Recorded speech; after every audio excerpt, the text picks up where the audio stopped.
Hey everybody! Today I am at the Brooklyn Botanic Garden, as I am many days, though usually not when it's freezing. But you know what? I'm Canadian, so when New Yorkers say, "It's cold outside," I'm like, prove it. So I'm out here today with my earmuffs and my gloves, and it's not that cold. So I'm at the garden, and this is a fountain that doesn't actually work. It says, "He prayeth well, who loveth well, both man and bird and beast." And I would agree with that. My grandmother often told me that she thought my love of nature I had inherited from her father, who was named Richard Allen.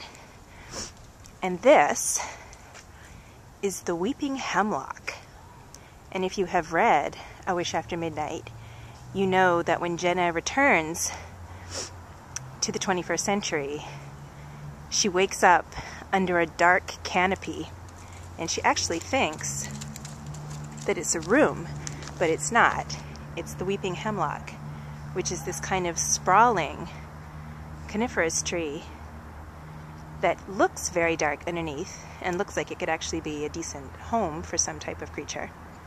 But when you step back, you can see that it's actually just this sprawling pine tree.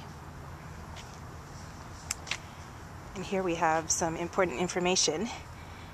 Between 1865 and 1870, 4 hemlock seedlings with weeping rather than upright growth were discovered in New York's Fishkill Mountains.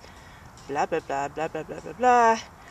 The unusual weeping habit is most likely a mutation that occurred during seed formation, resulting in the plant's loss of ability to produce a leader shoot. Fascinating. This tree was 75 years old in 1964, so it's ancient. And I often wonder what these trees would say if they could speak. This is another magnificent tree that actually has metal stays to keep the branches from falling down to the ground. They're kind of bolted to upper branches so that they don't drop. And now we're heading to the Japanese pond. Straight ahead is the visitor center, and there's a compass in the middle, which is made out of stone. And when Jenna flees into the garden after having that terrible fight with her mother, where her mother slaps her across the face, she actually gets into the garden because there is a wedding being held at the Palm House. And the Palm House is actually right over there. Okay, I think I just hit the wrong button because I have gloves on. That's the Palm House. And now we're coming up to the compass. You can see the way that it's designed. It points east, west, north, south. In the background is the visitor center. And I'm going to give you a shot of some of the magnolia trees. Oops, let me not trip. Which is amazing to me. Magnolias always look as though they're just about to bloom.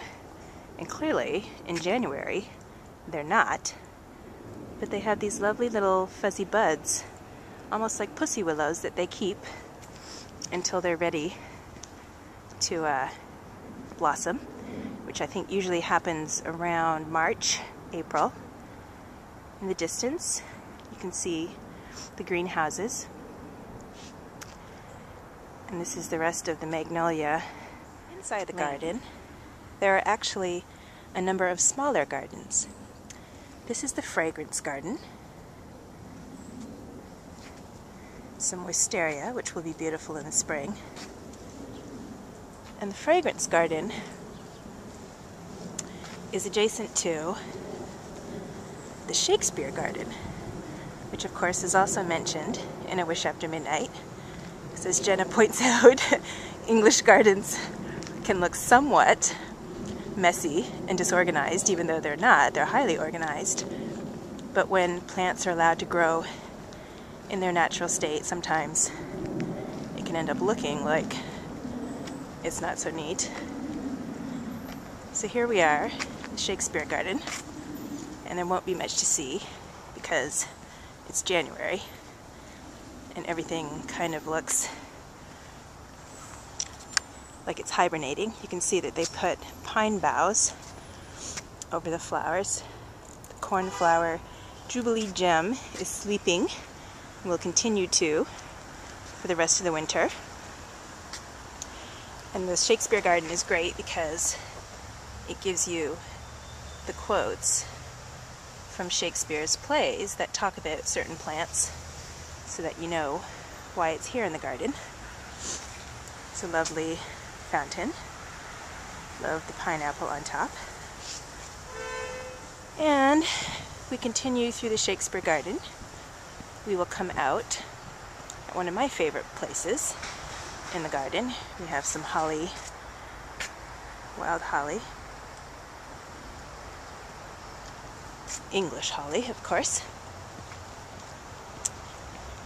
As we come out of the Shakespeare garden, I can show you a little bit of this.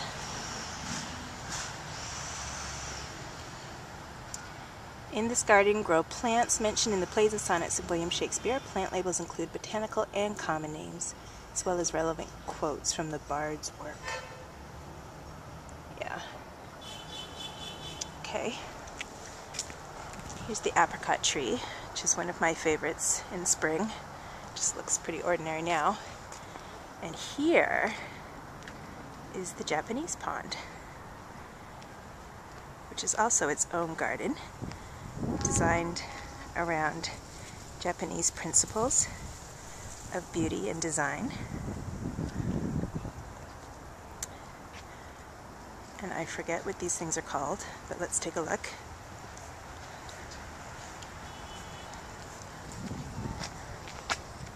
I think they're lanterns. Where's the sign? There are lots of irises and Japanese cherry trees, which also look beautiful in spring. There we go. Japanese hill and pond garden. Landscape with deeper meaning. The Brooklyn Botanic Gardens Japanese hill and pond is considered the masterpiece of Japanese landscape designer Takeo Shiota. It was first opened in 1915. Here we go. Symbolism. The torii.